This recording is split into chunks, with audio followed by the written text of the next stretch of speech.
Alors, nous arrivons au moment de la parole de Dieu. Et ce matin, je vais vous inviter à faire une lecture dans le livre de Samuel. Et nous allons donc déjà commencer par le dernier verset du chapitre 11. Donc 2 Samuel, chapitre 11, dernier verset.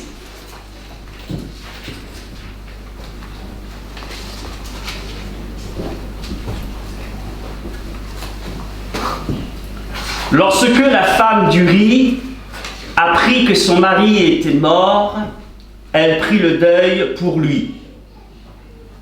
Quand les jours de deuil furent passés, David l'envoya chercher et l'installa dans sa maison.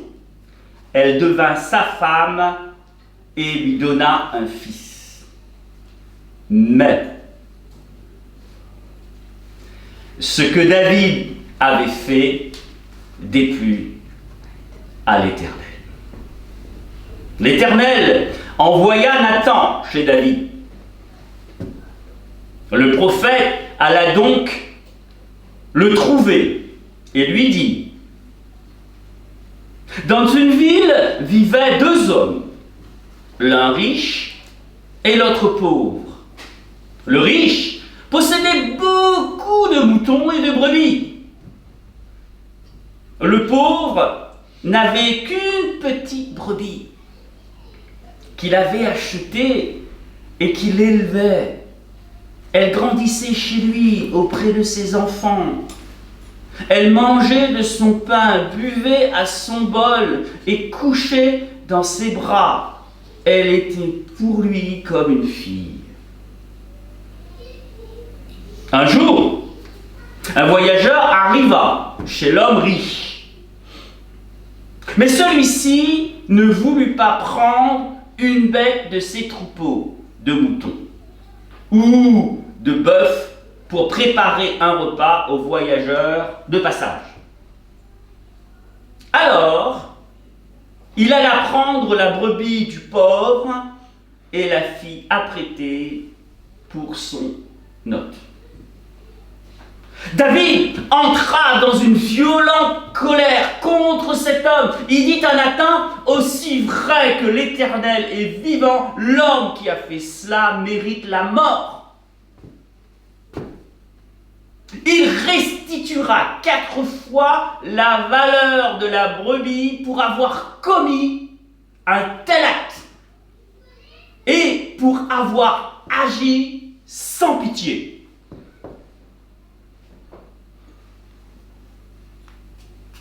Alors Nathan dit à David: cet homme-là, c'est toi. Voici ce que je déclare l'Éternel, le Dieu d'Israël. Avant d'aller plus loin, j'ai regardé le texte hébreu. Et à chaque fois que Dieu va parler, c'est Anoki, je.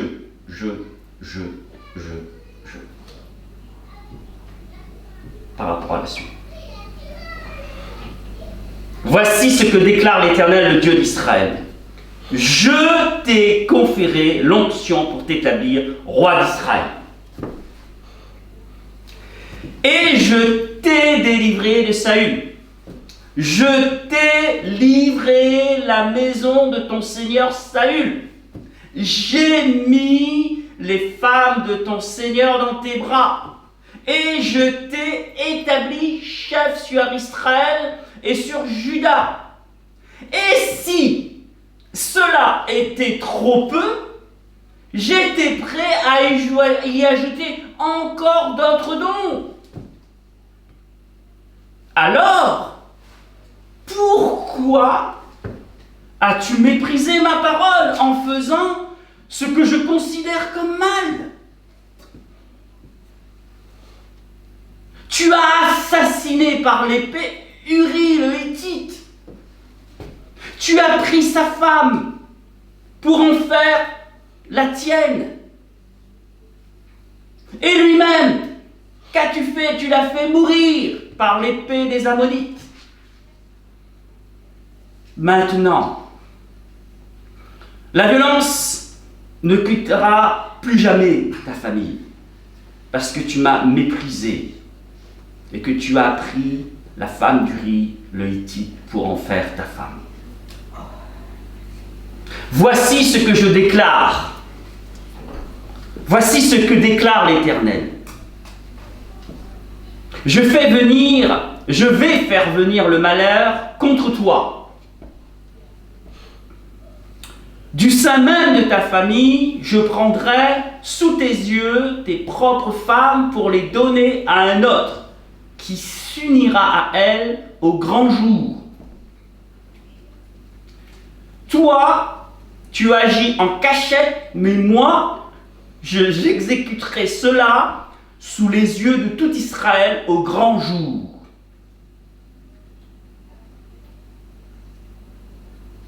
David dit à Nathan, j'ai péché contre l'Éternel. Nathan lui répondit, eh bien, l'Éternel a passé sur ton péché. Tu ne mourras pas.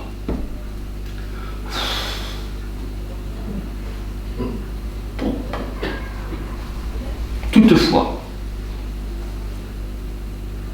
comme par cette affaire, tu as fourni aux ennemis de l'Éternel une occasion de le mépriser, le fils qui t'est né mourra. Amen. Seigneur, ta parole est une lampe à nos pieds, une lumière sur notre sentier.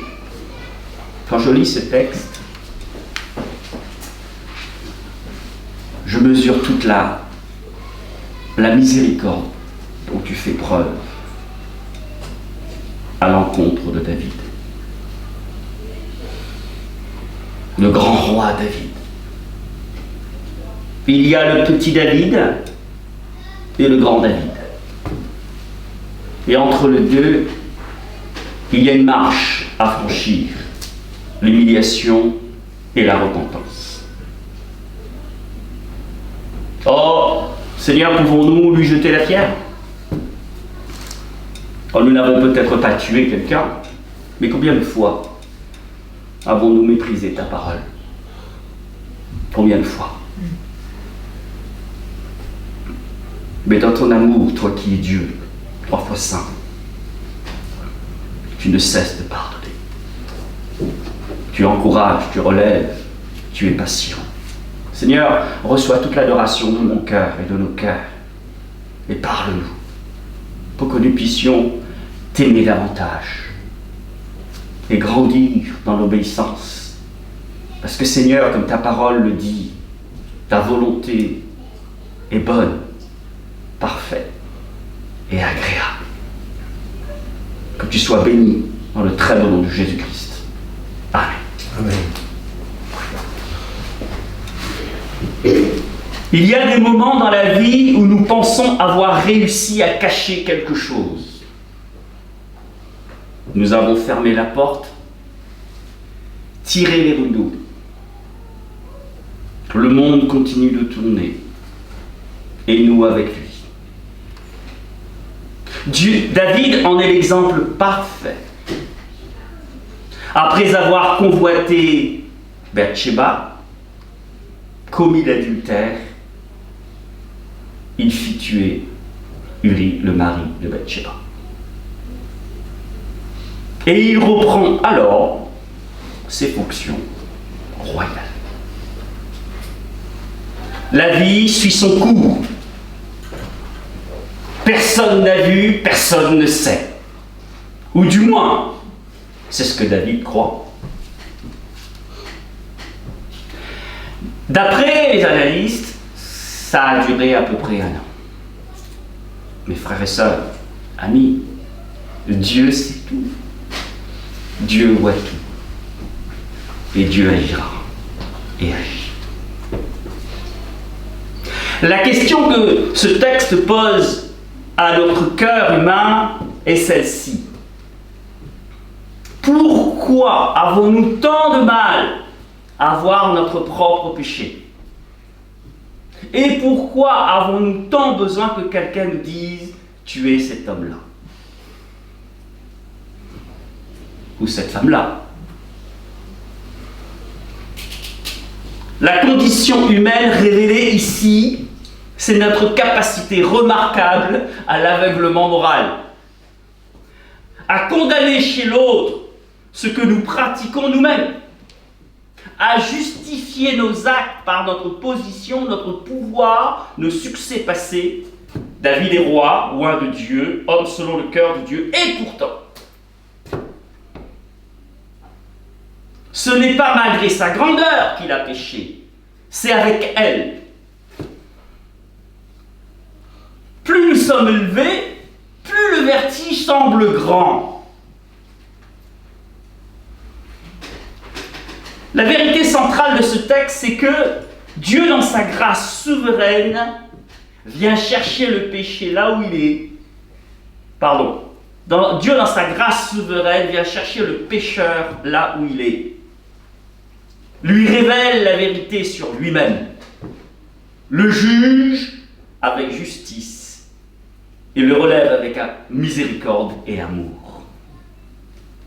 Cette démarche trouve son accomplissement absolu, parfait en Jésus-Christ, dans le tout est accompli.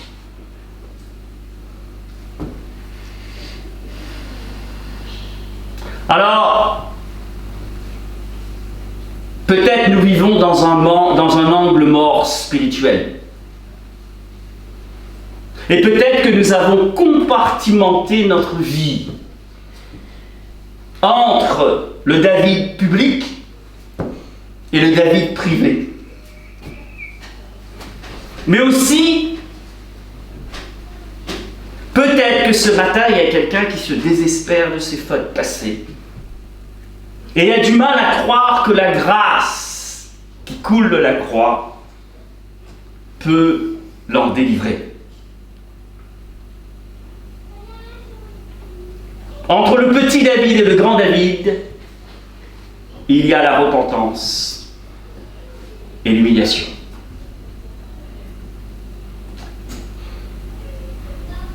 Les dispositions rédemptrices de l'œuvre de la croix sont telles qu'il couvre pour celui qui se repent tous les péchés.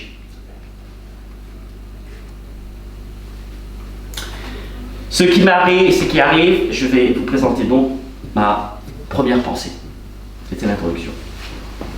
Dieu voit ce que nous cachons et dans sa grâce, heureusement qu'il envoie quelqu'un pour nous ouvrir les yeux.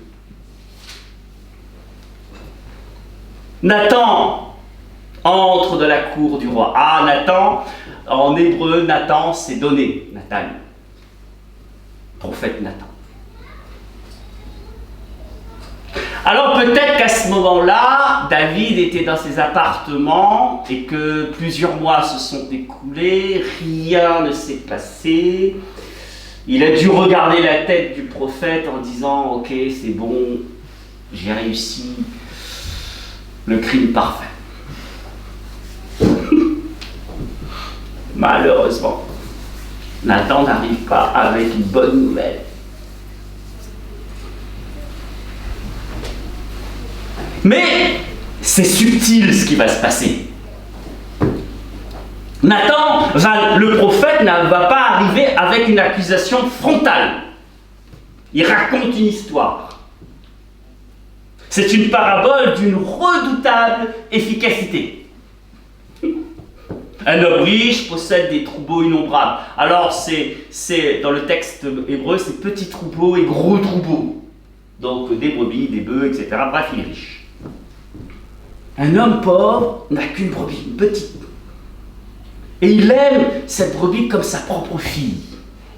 L'expression est forte, hein? Comme sa propre fille. Et un voyageur arrive chez le riche. Et le riche, qu'est-ce qu'il fait? Il prend la brebis du pauvre pour préparer à manger pour celui qui arrive chez lui. Mais franchement, à l'écoute de cette histoire, David s'enflamme. Il condamne sans hésiter. Cet homme mérite la mort. Et avant de mourir, il rendra la brebis au quadruple. Alors que je crois que dans la loi, c'est 2. Alors, remarquez quelque chose de troublant. C'est que David n'a pas perdu sa conscience morale. Il sait distinguer le juste de l'injuste. Il cite même la Torah avec précision, Exode 22, verset 1. Son sens de la justice est intact, sauf quand il s'agit de lui-même. Et c'est ici que le texte nous touche au vif. Alors voyons comment. Le comportement de David n'avait pas détruit son engagement à imposer les exigences de la Torah aux autres. Nous sommes tous capables de cela. De voir la paille dans l'œil du prochain avec une précision chirurgicale tout en ignorant la poutre qui est dans la nôtre. Et Nathan a choisi cette méthode avec un génie pastoral. La parabole permet à David de se juger lui-même, sans défense possible. Dieu n'a pas envoyé un accusateur, il a envoyé un miroir. Ce Nathan qui vient vers David, envoyé par Dieu pour apporter la lumière dans les ténèbres du péché, préfigure notre Sauveur et merveilleux Seigneur Jésus-Christ, la parole faite chair, envoyé par le Père pour rejoindre l'humanité dans son aveuglement. Venez, même si vous n'avez pas d'argent, venez, mangez ce qui nourrit. Jésus aussi raconte des paraboles. Il parle d'un père qui court vers son fils, d'un berger qui cherche sa brebis perdue, non pour condamner, mais pour ouvrir les yeux et ramener à la maison celui ou celle qui est perdu. Lorsque Jean dit « La lumière brille dans les ténèbres », Jean 1, verset 5, c'est exactement ce que Nathan fait ce jour-là dans le palais de David. Vous vous rendez compte ? Frères et sœurs et amis, Dieu peut nous envoyer, ou vous envoyer, m'envoyer un Nathan aujourd'hui et je lui dis merci. Un ami, un sermon, une parole lue au bon moment. La question n'est pas est-ce que Dieu me voit? Il voit tout. La question est suis-je prêt à entendre? Ce qui m'amène au deuxième pierre de ma prédication. Le jugement de Dieu est juste, précis, chirurgical et fondé sur sa grâce, même si elle a été trahie. Je t'ai donné. Vous vous rendez compte ce que Dieu lui a dit? Dis, je t'ai donné ça, je t'ai donné ça. Et même si ce n'était pas suffisant, j'étais prêt à rajouter encore. Mais qu'est-ce que tu as fait? 4 mots va sortir de la bouche de Nathan. Tu es cet homme-là. C'est dur pour David. 4 mots. Toute la rhétorique de Nathan se concentre en 4 mots. Une flèche unique. En plein cœur. Et ce qui suit n'est pas simplement une liste d'interdits violés. C'est une révélation de ce que David a méprisé. Le Seigneur lui dit par la bouche du prophète, je t'ai oint roi. Je t'ai délivré de la main de Saül. Je t'ai donné la maison de ton maître, ces femmes dans tes bras, la maison d'Israël et de Juda. Et si tout cela avait été trop peu, j'aurais encore ajouté. Pourquoi donc as-tu méprisé la parole de l'Éternel, dit le prophète. Notons la structure du jugement divin. Dieu ne commence pas par dire « tu as transgressé ». Il commence par dire « j'ai donné et j'ai encore donné ». Le péché de David n'est pas simplement une infraction juridique, c'est une trahison relationnelle, c'est une infidélité, c'est un adultère spirituel. C'est agir comme si les dons de Dieu étaient insuffisants. C'est mépriser la générosité de celui qui nous donne tout. Paul dira, de toi viennent la vie, la respiration et l'être. Il nous donne tout. David n'avait pas seulement méprisé la parole du Seigneur, il avait méprisé le Seigneur lui-même.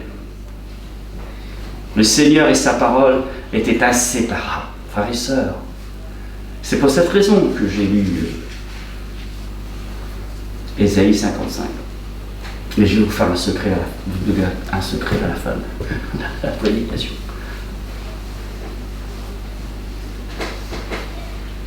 Pour quelle raison Dieu nomme son Fils la parole? Qui dit Fils dit Père. Ah, Trinité. Mais parce que Dieu et sa parole, c'est ça. Donc mépriser la parole de Dieu, c'est mépriser Dieu.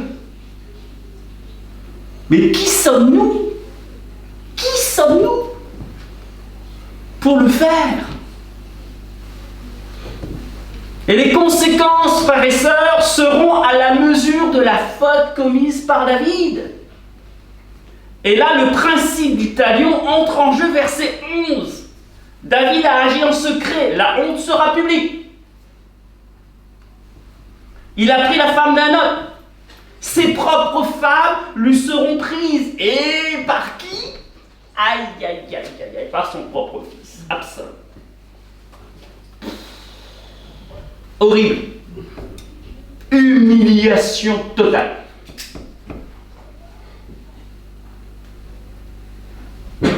Il a tué par l'épée. L'épée ne quittera jamais sa maison. Ses fils vont tuer ses fils. 4 fils vont mourir prématurément. Dont le premier fils qu'il aura avec Bathsheba. Mais ici, le texte nous révèle quelque chose d'essentiel sur la nature du péché. Mais écoutez bien, les conséquences dépassent toujours ce que nous avions imaginé. C'est pas grave. David ne voulait que satisfaire un désir. Il a semé de la violence pour des générations futures. Ce passage annonce quelque chose de plus grand. Toute la rigueur de ce jugement, mérité, juste et inévitable, vous êtes d'accord avec moi, et vous êtes d'accord comme avec le Seigneur et Nathan, j'espère, sera un jour assuré par un autre. Tous nos péchés seront un jour assurés par un autre. Christ, le Fils de Dieu. Lui, il n'avait commis aucun péché. La petite brebis. Mais il a reçu le jugement. Il est l'agneau sans défaut. Mais il va devenir l'agneau pascal. Il a été blessé pour nos transgressions, brisé pour nos iniquités. Ésaïe 53, verset 5. Sur la croix, c'est le Fils innocent qui meurt à la place des fils coupables. Ce que David aurait dû subir, parce que c'est un péché volontaire, et pour un péché volontaire, il n'y a pas vraiment de solution. Il doit mourir. Il doit mourir selon la loi de Lévitique. Hein?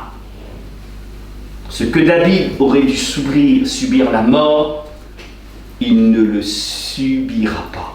Mais plusieurs de ses fils mourront.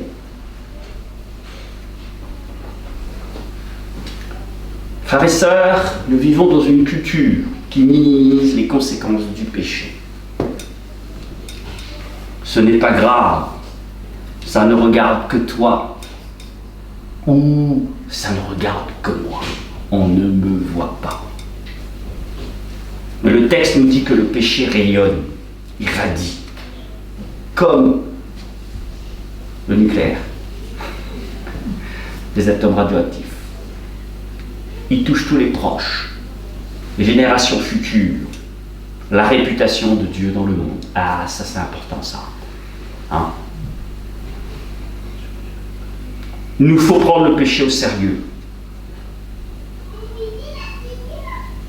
Et prendre le péché au sérieux, c'est prendre au sérieux l'amour de Dieu qui nous a tant donné en Jésus-Christ. Ne jouons pas avec ça. J'arrive à la troisième partie. Frères et sœurs, il est Dieu, la grâce de Dieu, les dispositions rédemptrices de Dieu, de ce si grand plan de rédemption, et dépasse nos fautes et notre péché. Donc, la structure de ce texte, il est merveilleux. Ça nous captive, n'est-ce pas? Celui qui l'a écrit, il est conduit par l'esprit. Hein. Là, on fera une étude narrative sur comment ça s'est structuré. C'est génial parce qu'on rentre dedans. Hein? On est captivé. On est captivé. Et du coup, on attend la fin en disant mais qu'est-ce qui va se passer pour lui quand même?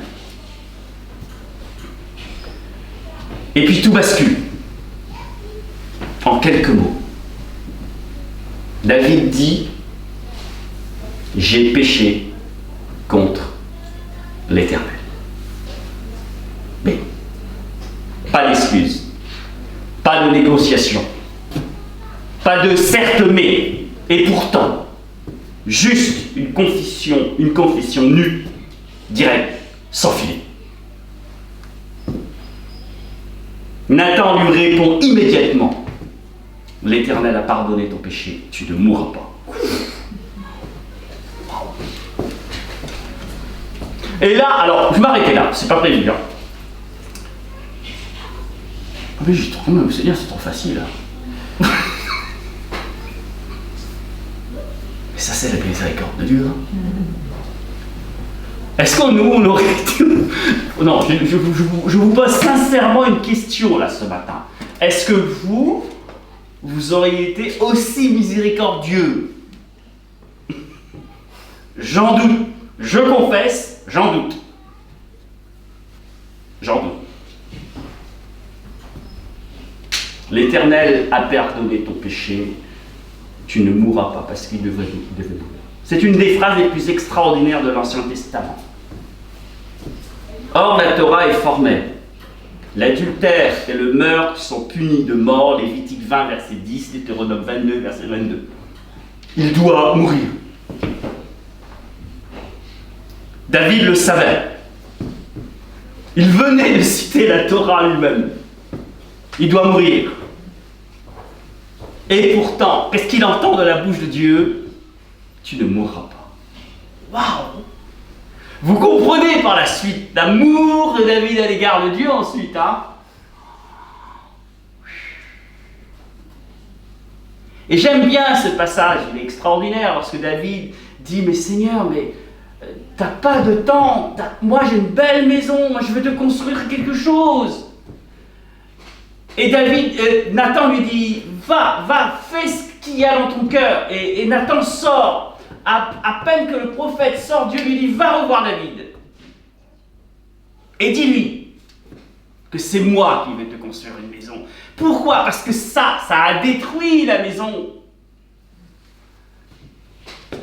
Vous vous rendez compte le jeu? Ce qu'il venait de faire a détruit, et c'est Dieu même. La maison va être détruite. Et là, il dit, Dieu dit, je vais te donner un nom, je vais te construire la maison. Et c'est pas toi qui vas construire, c'est ton fils Salomon de Beth-Sheba. Vous vous rendez compte de la miséricorde de Dieu? Vous vous rendez compte de sa patience?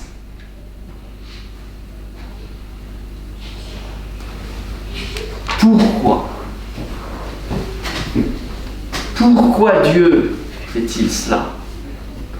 La réponse, c'est le texte lui-même qui le suggère. Parce que Dieu est un Dieu compatissant, miséricordieux, lent à la colère, riche en bonté et en fidélité. Exode chapitre 34, versets 6 à 7. Je répète, notre Dieu est compatissant, miséricordieux, lent à la colère, riche en bonté et fidélité. C'est la nature même de Dieu qui explique le pardon de Dieu, de David, pardon. Non pas son mérite, non pas sa grandeur, mais la gratuité absolue de la miséricorde de Dieu. La grâce est gratuite. Il suffit tout simplement de l'accepter.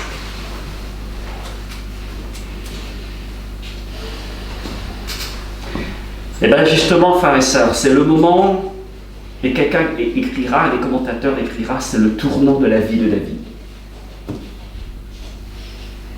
Ce n'est pas la mort qui attend David au bout de sa confession, sa repentance, mais c'est la vie.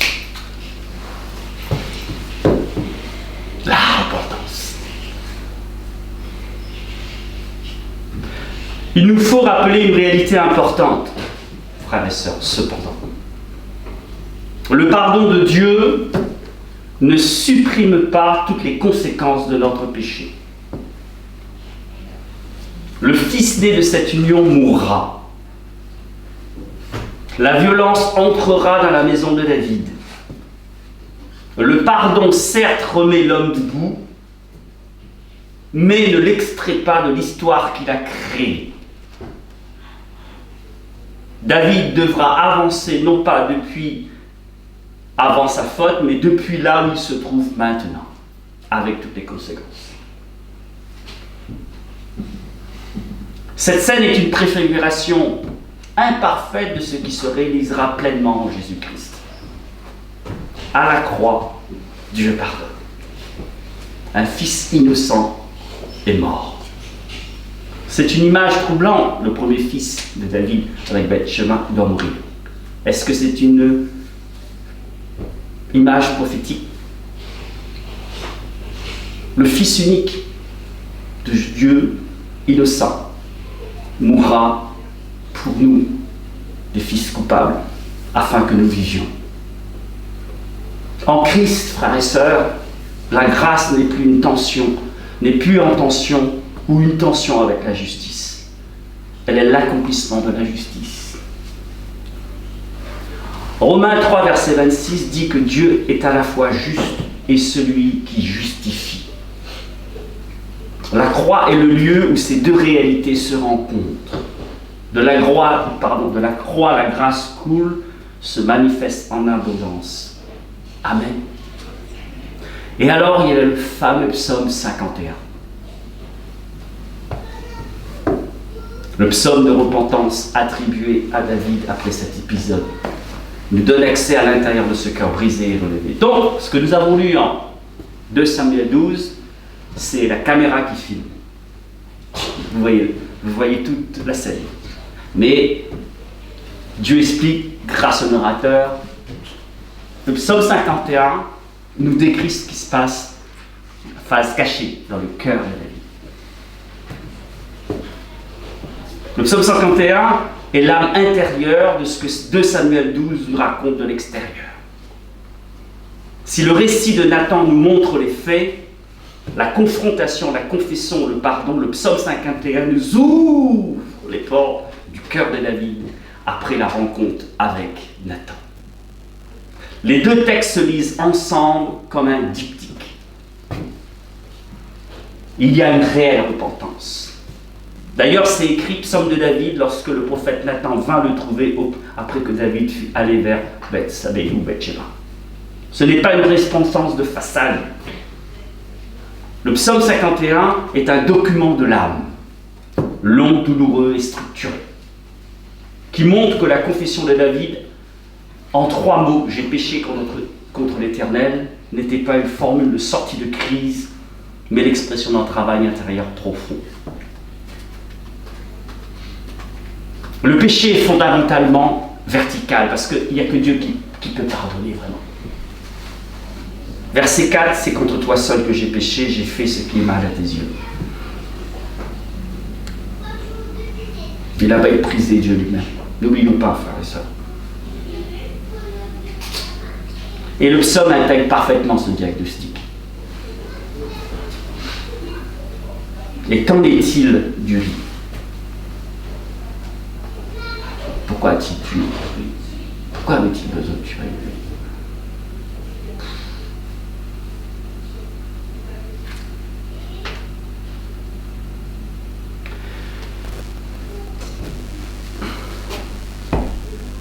Le péché naît, le péché abonde toujours lorsqu'il y a le rejet de Dieu.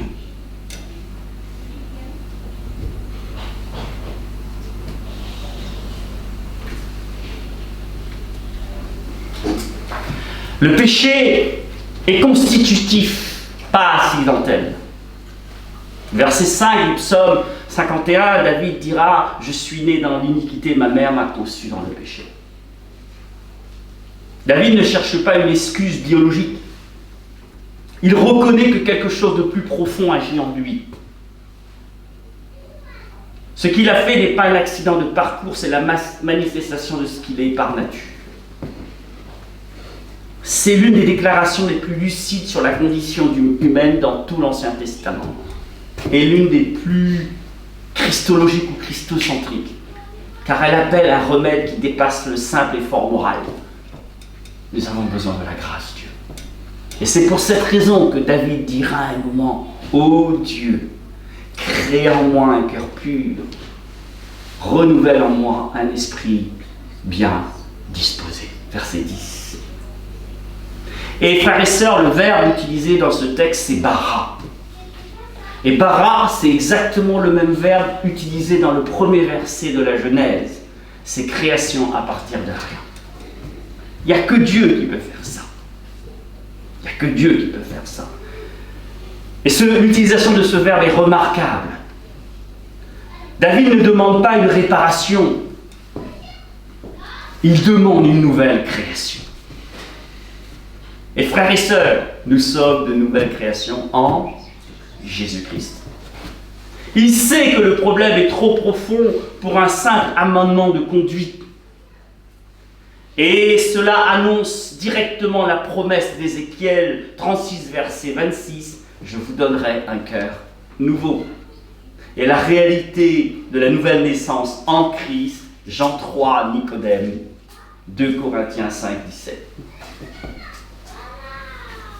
Frères et sœurs, ce matin, écoutez bien, la grâce dont vous avez besoin et la grâce que demande David, parce qu'il s'est rendu compte de l'état dans lequel il était, c'était inextricable, il ne pouvait pas sortir tout seul de la fosse. Sachez que la solution qui va vous sauver et qui va vous donner la vie, elle est gratuite.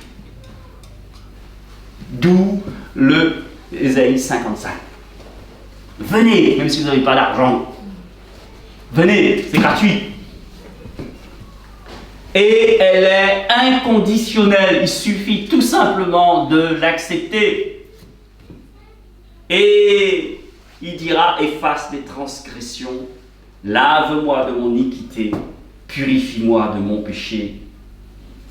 David ne propose rien en échange, pas de sacrifice, pas de promesse de compensation. Il invoque uniquement le Hesed, c'est-à-dire la bonté fidèle, l'amour convenant de Dieu. C'est frappant, et Nathan l'avait d'ailleurs annoncé. La pardon lui fut accordé sans qu'il ait d'abord à offrir un animal ou un don. La grâce précède toujours le rite. Alors qu'est-ce que le rite pour nous? C'est l'obéissance. Hein? On ne veut pas être ingrat. Vous êtes d'accord avec moi? Alors, j'aimerais vous encourager. Si aujourd'hui vous portez le poids d'une faute que vous croyez impardonnable, trop grande, trop ancienne, trop répétée, ce texte doit vous parler ce matin. David avait commis l'adultère et le meurtre. Et la parole de Dieu lui a dit, tu ne mourras pas. Ce n'est pas une permission pour pécher. C'est une invitation à confesser notre péché, à lâcher prise et à recevoir ce que vous ne méritez pas. La grâce et l'amour de Dieu. Je termine. Il y a en chacun de nous un David. Capable du meilleur et du pire. Capable de conduire le peuple de Dieu le matin et de compléter un meurtre le soir. Un homme ou une femme dont la vie publique peut être très différente de la vie secrète. Frères et sœurs, Dieu connaît les deux. Il envoie des Nathans, des voix, des prédications, des textes, des circonstances, des crises, qui nous tendent un miroir et nous disent « tu es cet homme-là, tu es cette femme-là ». Mais, gloire à Dieu, la bonne nouvelle de l'Évangile, c'est que Nathan n'est pas venu pour détruire David. Même si le début il est dur, hein. Nathan est venu pour le sauver. Et ce Nathan définitif, c'est qui? C'est Christ. Qui vient non pour condamner le monde, mais pour que le monde soit sauvé par lui. Jean 3, 17. Mais celui qui ne croira pas est déjà jugé, condamné. 3 choses donc à retenir ce matin. Dieu voit tout. Il n'y a pas d'angle mort pour lui. Ce qui est caché sera mis en lumière, dit la parole de Dieu. Deuxième chose, Dieu juge avec justice. Parce qu'il nous aime trop pour laisser le péché nous détruire sans rien faire. Dieu pardonne avec grâce, amour. Il n'éteint pas le lumignon qui fume, il ne casse pas le roseau qui est déjà brisé. Et comme il le dira aux pharisiens, ce ne sont pas ceux qui sont bien portants qui ont besoin de médecins. Je suis venu pour ceux qui sont malades. Dieu pardonne avec grâce, non parce que nous le méritons, mais parce qu'il est le Seigneur Dieu compatissant et miséricordieux. Alors, ce que je vais vous proposer, c'est qu'on puisse fermer les yeux un instant.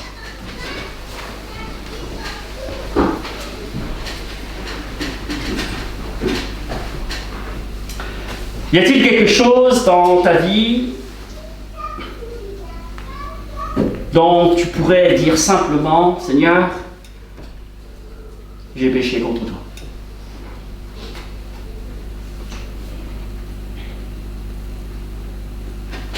Ce matin, la prédication agit comme le prophète Nathan. Dieu n'est pas venu pour décourager, il n'est pas venu pour pointer du doigt, il n'est pas venu pour accuser, afin que la personne soit meure, non. Nathan est venu pour amener la lumière. Et ce qu'il y a d'extraordinaire avec la lumière, c'est que la lumière révèle toutes les poussières, la saleté, etc. Merci Seigneur. Alors ce matin, ose le dire au Seigneur. Seigneur, j'ai péché contre toi. Et j'ai une bonne nouvelle pour vous. C'est parce que Dieu nous aime qu'il nous a envoyé sa parole. C'est parce qu'il aime David qu'il a envoyé Nathan. Et Nathan sait, David connaît la Torah, il doit mourir. Mais Nathan est venu pour lui dire, David, ce n'est pas la fin de l'histoire pour toi. Ton histoire continue. Dieu a décidé que ton histoire continuera en dépit de ce que tu as fait. Mais cela commence par un retour vers le Seigneur. Cela commence par la reconnaissance de son péché. Et ensuite, l'acceptation de son pardon et du tout accompli de Christ à la croix.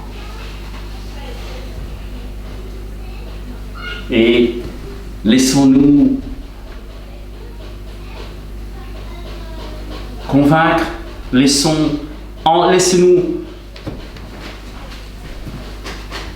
enseigner par cette parole de Samuel à David: l'Éternel a pardonné ton péché, tu ne mourras pas. Seigneur,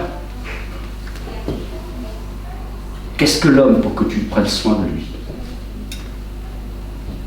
Quand je lis cette histoire, je suis déboussolé. Seigneur, mais tu es amour, tu es patient, tu es miséricordieux. Je ne pourrais pas faire. Mais tu nous aides. Cette histoire a été consignée pour notre enseignement, pour notre correction. Alors ce matin, Seigneur, aide-nous à ne pas être ingrats. Aide-nous à être attentifs. Aide-nous à être, Seigneur, malléable dans les mains de ton esprit. Aide-nous à comprendre que le péché a toujours des conséquences. Aide-nous à ne pas mépriser ta parole.